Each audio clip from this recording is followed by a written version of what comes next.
Good morning, BookTube. My name is William James. I am the host of The Bald Book Geek. How are all of you? Please like, subscribe, comment, do all the obnoxious things that I always ask you to do. All of my links are in the doobly-doo. Let's get on with this. Interview with a Vampire by Anne Rice. Anne Rice is one of my favourite writers. She writes in the gothic romance genre, although you would also count her as gothic horror, gothic literature. There's like a whole... I think Anne Rice is her own genre at this point. And just a phenomenal writer. And I still find it funny that people are so triggered that they're not allowed to write fan fiction about her characters. Like, that's funny. You know, protecting your own personal property. I get that, because the characters are very real to her. And lestat is her husband. In many ways, he's based on her husband, Stan Rice. Interview with a Vampire came out at a point where no one really cared about this genre. It wasn't a big seller. And actually, it was the paperback release that made it a big seller. Which is fascinating, especially in the era of the 70s when this was written. I mean, they couldn't give this book away. Yet it's become a modern classic. So why is it a modern classic? Interview is literally what it says on the tin. The interviewee is interviewing Louis about his life as a vampire, who, for his few hundred years of life at that point, had seen way too much, and definitely taken to the darker side of humanity and people and places. His love affair with Lestat is iconic in many ways, and yes, the film version is absolutely beautiful, but the book will always be my favourite because there's so many layers to it. You can also read Claudia's story, which is a graphic novel which focuses on her section of the book and her story, and that's heartbreaking. Claudia is heartbreaking anyway, a child turned into a vampire who, by the time of her death, isn't a child anymore. She hasn't been a child for a very long time. You have these characters, these very old characters that are kind of trapped within this world and within their own immortality. Some embrace it, some become voyeurists, the fear to the vampire. And then you have Louis, who hates it. He hates his nature. And the interplay of these characters is fascinating. David, the interviewee, doesn't believe him to start with, and then falls into it, and he begs to become a vampire like Louis. Although, in later books, David, the interviewer, the boy, gets his wish. Spoilers.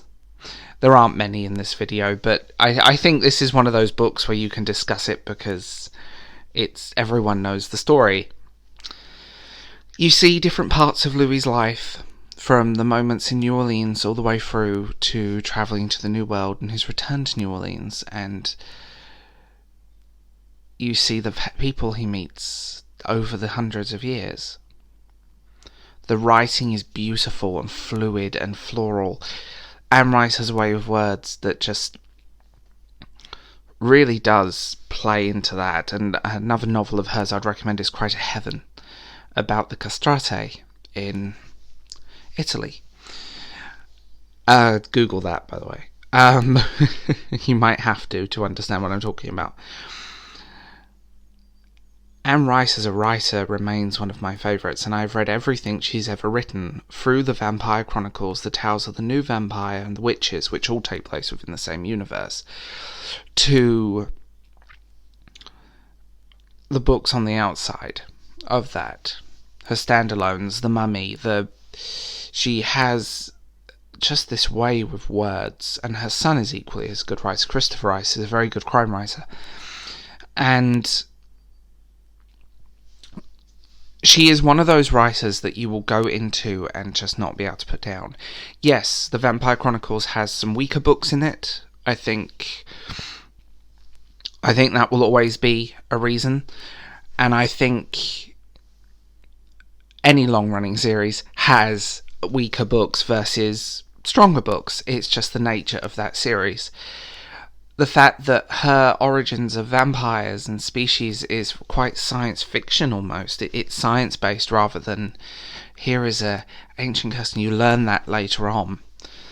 Her vampires borrow very heavily from the classical vampires of Bram Stoker, but they have subtle differences.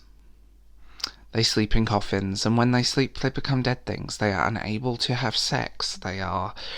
Feeding is what makes them, is that for them. Interview will pull you in. It will make you sad. It will make you think. It will pull you into that world and those characters. And you will sit there and you'll go, why didn't I read this sooner? There's many audiobook adaptations. There's a graphic novel. There's been a musical. The film is stunning. Although I will say the film ending is different to the book, which happens a lot of the time. But it makes sense when you realise that they were intending to make the second and third book into films. So they were going to make The Vampire Lestat and The Queen of the Damned. Don't watch The Queen of the Damned movie. The Queen of the Damned movie is pretty dire. But I would recommend reading Interview with a Vampire and then picking up The Vampire Lestat, because in this fictional world, The Vampire Lestat is an autobiography of Lestat, and it crosses over into events of Interview, but from a different perspective, and sometimes contradicting what Louis said, because Lestat was not happy about the Interview. It's beautifully written, it's florally, it's beautiful language. And Anne Rice is one of those writers that I found in my teens, and I've kind of grown with her work, and Anne Rice. Interview with a Vampire is a modern classic. Go read it. Go check it out. I think you guys will love it. And if you do find it, it's quite wordy, and if you do find it a little difficult in places, I will recommend the audiobooks. There's so many different versions. They're absolutely stunning. And there's also I'm pretty sure they're on YouTube. There is also a great companion piece, which is basically Cliff Notes, which gives you a historical, it's on her website, or it was on her old website, I'm sure it's in the Internet Archive. It gives you the historical notes for the era and the places and the people of the Vampire Chronicles, and it's very good. So tell me what you think in the comments, and I will talk to you guys later. Bye.